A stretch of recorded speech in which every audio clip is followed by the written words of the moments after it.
खबर वल भारत की रिपब्लिक डे पैरेड 2016 विच सिख रेजिमेंट नूं शामिल ना करन ते दुनिया भर विच बैठे सिख भाईचारे दे मनां विच भारत सरकार खिलाफ रोह पाया जा रहा है।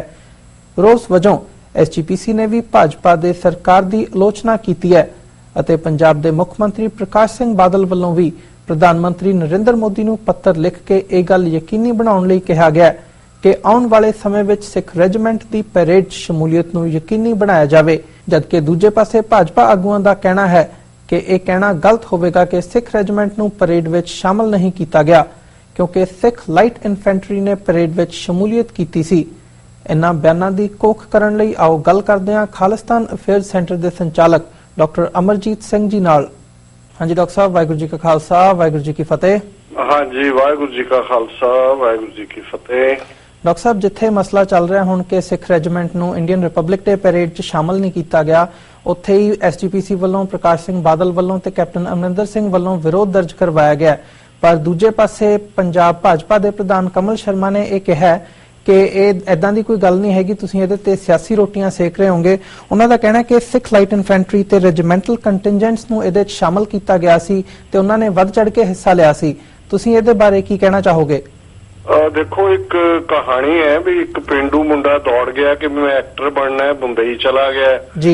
5-7 साल पिंड वाले डीकदे रहे कि भी किहड़ी फिल्म चाहुंदा है ते वो 5-7 साल बाद ही तुरिया है पिंड नूं। ਉਹਨੂੰ ਪੁੱਛਿਆ ਤੂੰ ਭਾਈ ਗਿਆ ਸੀ ਐਕਟਰ ਬਣਨ, ਕੀ ਕਹਿੰਦਾ ਨਹੀਂ ਮੈਂ ਐਕਟਰ ਬਣਿਆ। ਉਹ ਕਹਿੰਦਾ ਜੀ ਕਾਹਦੇ ਚ? ਉਹ ਕਹਿੰਦਾ ਜੀ ਅਲੀ ਬਾਬਾ 40 ਚੋਰ ਜਿਹੜੀ ਫਿਲਮ ਸੀ ਨਾ, ਤੇ ਜਿਹੜਾ 40ਵਾਂ ਕੁੱਪਾ ਸੀ ਚੋਰਾਂ ਵਾਲਾ ਜਿਹਦਾ ਢੱਕਣ ਉੱਤੇ ਬੰਦ ਸੀ, ਉਹ ਕੁੱਪੇ ਦੇ ਵਿੱਚ ਮੈਂ ਹੀ ਸੀ।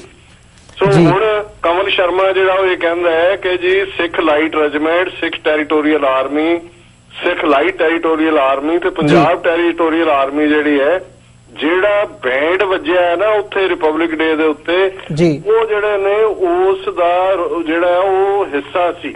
ਹੁਣ ਦੇਖਣ ਵਾਲੀ ਗੱਲ ਇਹ ਹੈ ਵੀ ਇਹ ਕਿਹੜਾ ਇੰਡੀਅਨ ਹਾਕਮਾਂ ਜਾਂ ਜਿਹੜੇ ਉਹਨਾਂ ਦੇ ਫੋਰਨ ਅਫੇਅਰ ਜਾਂ ਆਰਮੀ ਹੈਡਕੁਆਟਰ ਵਾਲਿਆਂ ਨੂੰ ਇਸ ਗੱਲ ਦਾ ਭੁਲੇਖਾ ਹੈ ਵੀ ਫਰਾਂਸ ਦੇ ਵਿੱਚ ਪੱਗ ਦਾ ਇਸ਼ੂ ਸੀ। ਜੇ ਉਹਨਾਂ ਦਾ ਇਹ ਆਰਗੂਮੈਂਟ ਮੰਨ ਵੀ ਲਿਆ ਜਾਏ ਕਿ ਜੀ ਇਹ ਰੋਸਟਰ ਵਾਈਜ਼ ਆਂਦਾ ਹੈ, ਅੱਗੇ ਪਿੱਛੇ ਹੋ ਸਕਦਾ ਹੈ, ਫਿਰ ਆਲ ਦਾ ਮੋਰ ਰੀਜ਼ਨ ਸੀ ਕਿ ਇਸ ਗੱਲ ਨੂੰ ਉਹ ਯਕੀਨੀ ਬਣਾਉਂਦੇ ਕਿ ਸਿੱਖ ਰੈਜੀਮੈਂਟ ਦਾ ਜਿਹੜਾ ਕੰਟਿੰਜੈਂਟ ਜਿਹੜਾ ਪਿਛਲੇ ਸਾਲ ਦੀ ਪੈਰੇਡ ਦੇ ਵਿੱਚ ਜਿਹਨੂੰ ਬੈਸਟ ਕੰਟਿੰਜੈਂਟ ਦਾ ਅਵਾਰਡ ਦਿੱਤਾ ਗਿਆ ਸੀ, ਉਹਨੂੰ ਇਹਦੇ 'ਚ ਯਕੀਨੀ ਬਣਾਇਆ ਜਾਂਦਾ। ਹੁਣ ਗੱਲ BJP ਦੇ ਪੰਜਾਬ ਚੀਫ ਦੀ ਮੰਨੀਏ ਜਾਂ ਜਿਹੜਾ ਉਹ ਰਿਜੂ ਆਇਆ ਇੱਥੇ ਪੰਜਾਬ ਤੇ ਉਹ ਕਹਿੰਦਾ ਜੀ ਨਾ ਇਹਨੂੰ ਫਿਰਕੂ ਗੱਲ ਨਾ ਬਣਾਓ, ਇਹ ਬਿਲਕੁਲ ਇੰਡੀਅਨ ਆਰਮੀ 'ਚ ਕੋਈ ਕਮਿਊਨਲ ਐਲੀਮੈਂਟ ਨਹੀਂ ਹੈਗਾ। ਹੁਣ ਜੇ ਇਹੀ ਗੱਲ ਮੰਨ ਲਈ ਜਾਏ ਕਿ ਜੀ ਕਮਿਊਨਲ ਐਲੀਮੈਂਟ ਨਹੀਂ ਹੈ ਤੇ ਫਿਰ that is all the more reason ਕਿ ਸਿੱਖਾਂ ਨੂੰ ਬਾਹਰ ਕਿਉਂ ਕੱਢਿਆ ਗਿਆ। ਇਹਦਾ ਮਤਲਬ ਹੈ ਕਿ ਕਮਿਊਨਲ ਐਲੀਮੈਂਟ ਹੈ। ਇਹ ਫਰਾਂਸ ਦੇ ਪ੍ਰੈਜ਼ੀਡੈਂਟ ਨੂੰ ਖੁਸ਼ ਕਰਨਾ ਚਾਹੁੰਦੇ ਸੀ, ਹਾਲਾਂਕਿ ਕੰਟਰਰੀ ਟੂ ਦੈਟ ਜੇ ਸਿੱਖ ਜਿਹੜਾ ਉੱਥੇ ਕੰਟਿੰਜੈਂਟ ਮਾਰਚ ਕਰ ਰਿਹਾ ਹੁੰਦਾ ਤੇ ਇਹ ਸਾਡੇ ਜਿੱਥੇ ਉਸ ਫਿਰਕੂ ਸਦਭਾਵਨਾ ਜਿਹਦਾ ਸ਼ਬਦ ਇਹਨਾਂ ਨੇ ਘੜਿਆ ਉਹਨੂੰ ਮਜ਼ਬੂਤ ਕਰਦਾ, ਉੱਥੇ ਇਹ ਮੈਸੇਜ ਵੀ ਜਾਂਦਾ ਫਰਾਂਸ ਦੇ ਪ੍ਰੈਜ਼ੀਡੈਂਟ ਔਰ ਪਾਲਿਸੀ ਮੇਕਰਜ਼ ਨੂੰ ਕਿ ਦਸਤਾਰ ਦੇ ਨਾਲ ਸਿੱਖ ਜਿਹੜੇ ਨੇ ਇੱਥੇ ਸਰਵ ਕਰ ਰਹੇ ਨੇ ਔਰ ਫਰਾਂਸ ਦੇ ਪਬਲਿਕ ਸਕੂਲਾਂ 'ਚ ਸਿੱਖ ਬੱਚਿਆਂ ਨੂੰ ਦਸਤਾਰ ਦੇ ਨਾਲ ਜਾਣ ਦਾ ਹੱਕ ਹੋਣਾ ਚਾਹੀਦਾ। ਜੀ ਡਾਕਟਰ ਸਾਹਿਬ ਇਹਦੇ ਤੇ ਜਦੋਂ ਕੋਈ ਮੀਡੀਆ ਐਨਾਲਾਈਜ਼ ਕਰਦਾ ਇਸ ਸਿਚੁਏਸ਼ਨ ਨੂੰ, ਇਸ ਸਾਰੀ ਖਬਰ ਨੂੰ, ਤਾਂ ਉਹਨਾਂ ਵੱਲੋਂ ਇਹ ਇੱਕ ਦਿੱਤਾ ਜਾ ਰਿਹਾ ਹੈ ਰੀਜ਼ਨ ਕਿ ਜਿਹੜਾ ਪੱਗ ਦਾ ਮਸਲਾ ਚੱਲ ਰਿਹਾ ਫਰਾਂਸ ਦੇ ਵਿੱਚ, ਤਾਂ ਇਹਦੇ ਤੇ ਸਿੱਖ ਰੈਜੀਮੈਂਟ ਦੀ ਵਿਰੋਧਤਾ ਸੀਗੀ ਫਰਾਂਸ ਦੇ ਨਾਲ। ਮੇਬੀ ਇਸ ਕਰਕੇ ਉਹਨਾਂ ਨੇ ਫਰਾਂਸ ਦੇ ਆਰਮੀ ਚੀਫ ਨੂੰ ਕਿਹਾ ਕਿ ਅਸੀਂ ਉਸ ਬੰਦੇ ਨੂੰ ਜਾਂ ਉਸ ਨੇਸ਼ਨ ਨੂੰ ਸਲੂਟ ਨਹੀਂ ਕਰਨਾ, ਤਾਂ ਇਸ ਕਰਕੇ ਉਹਨਾਂ ਨੂੰ ਸ਼ਾਮਲ ਨਹੀਂ ਕੀਤਾ ਗਿਆ। ਇਹਦੇ ਬਾਰੇ ਤੁਸੀਂ ਕੀ ਕਹਿਣਾ ਚਾਹੋਗੇ?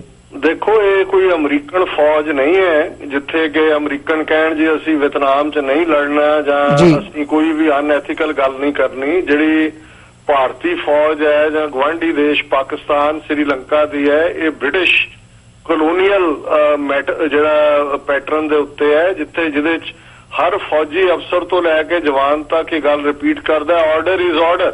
ਉਹ ਲੋਕ ਤਾਂ ਜਿਹੜੇ ਨੇ ਉਹ ਤਾਂ ਅੱਖ ਚੁੱਕ ਕੇ ਨਹੀਂ ਸਾਹਿਬ ਦੀਆਂ ਅੱਖਾਂ 'ਚ ਦੇਖ ਸਕਦੇ। ਔਰ ਉਹ ਆਰਮੀ ਜਿਹਦੇ ਕੁਝ ਸਿੱਖ ਜਿਹੜੇ ਨੇ ਉਹ ਜੂਨ 84 'ਚ ਆਪਣੇ ਦਰਬਾਰ ਸਾਹਿਬ ਤੇ ਹਮਲੇ ਲਈ ਵੀ ਦਿਆਲ ਵਰਗੇ, ਬਰਾੜ ਵਰਗੇ ਜਿਹੜੇ ਨੇ ਉਹ ਆ ਗਏ ਸੀ ਹਮਲਾ ਕਰਨ ਜਾਂ ਪਲਾਨ ਕਰਨ ਦੇ ਵਿੱਚ ਉਹਨਾਂ ਨੇ ਰੋਲ ਅਦਾ ਕੀਤਾ।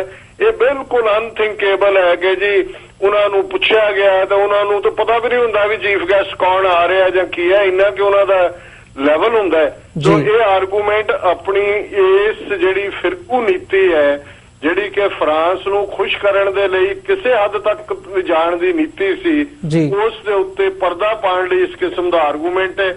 ਬੜੀ ਸਪਸ਼ਟ ਲਾਈਨ ਹੈ ਕਿ ਸਾਰੀ ਵਿਜ਼ਿਟ ਦੇ ਦੌਰਾਨ ਜੇ ਤਾਂ ਇਹ ਹੈ ਕਿ ਜੀ ਇੰਡੀਅਨ ਪ੍ਰਾਈਮ ਮਿਨਿਸਟਰ ਨੇ ਆਫੀਸ਼ੀਅਲ ਗੱਲਬਾਤ ਫਰਾਂਸ 'ਚ ਸਿੱਖਾਂ ਦਾ ਪੱਗ ਦਾ ਮੁੱਦਾ ਚੁੱਕਿਆ ਹੁੰਦਾ, ਫਿਰ ਤੁਸੀਂ ਕਹਿ ਸਕਦੇ ਸੀ ਜੀ ਚਲੋ ਰੋਸਟਰ ਵਾਈਜ਼ ਆਰਮੀ ਹੈੱਡਕੁਆਰਟਰ ਨੇ ਫੈਸਲਾ ਕਰਨਾ ਹੁੰਦਾ ਹੈ ਕਿਹਨੇ ਮਾਰਚ ਜਾਣਾ ਹੈ ਨਹੀਂ ਜਾਣਾ।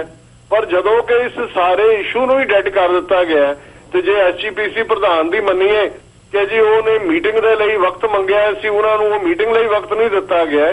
ਪਰ ਯੂਨਾਈਟਿਡ ਸਿੱਖਸ ਦਾ ਰਿਪਰੈਜ਼ੈਂਟੇਟਿਵ ਜਿਹੜਾ ਕਿ ਮਿਲਣਾ ਚਾਹੁੰਦਾ ਸੀ ਇਨ ਪਰਸਨ, ਫਰਾਂਸ ਦੇ ਐਮਬੈਸਡਰ ਨੇ ਪ੍ਰੋਮਿਸ ਵੀ ਕੀਤਾ ਸੀ, ਉਹਨੂੰ ਵੀ ਨਹੀਂ ਮਿਲਾਇਆ ਗਿਆ। ਤੇ ਜਦੋਂ ਤੁਸੀਂ ਇਹ 3 ਇਨ ਏ ਰੋ ਇਹ ਲੈਪਸਿਸ ਦੇਖਦੇ ਹੋ, ਫਿਰ ਇਹ ਨਜ਼ਰ ਆਉਂਦਾ ਹੈ ਕਿ ਇਹ ਡੈਲੀਬਰੇਟਲੀ ਜਿਹੜਾ ਇਹ ਸਾਰਿਆਂ ਨੂੰ ਪੈਰੇਡ ਤੋਂ ਸਿੱਖਾਂ ਦੇ ਮਾਰਚ ਨੂੰ ਬਾਹਰ ਰੱਖਣਾ, ਮੁਲਾਕਾਤ ਨਾ ਹੋਣ ਦੇਣੀ ਔਰ ਕਿਸੇ ਸਰਕਾਰੀ ਗੱਲਬਾਤ ਦੇ ਵਿੱਚ ਜਿਹੜਾ ਪੱਗ ਦੇ ਇਸ਼ੂ ਨੂੰ ਛੋਹਣਾ ਹੀ ਨਾ, ਇਹ ਇਹਨਾਂ ਦੀ ਬਦਧਿਆਨਤੀ ਹੈ ਔਰ ਬੇਈਮਾਨੀ ਹੈ ਇਹਨਾਂ ਹਿੰਦੂਤਵੀ ਏਜੰਡੇ ਵਾਲਿਆਂ ਦੀ।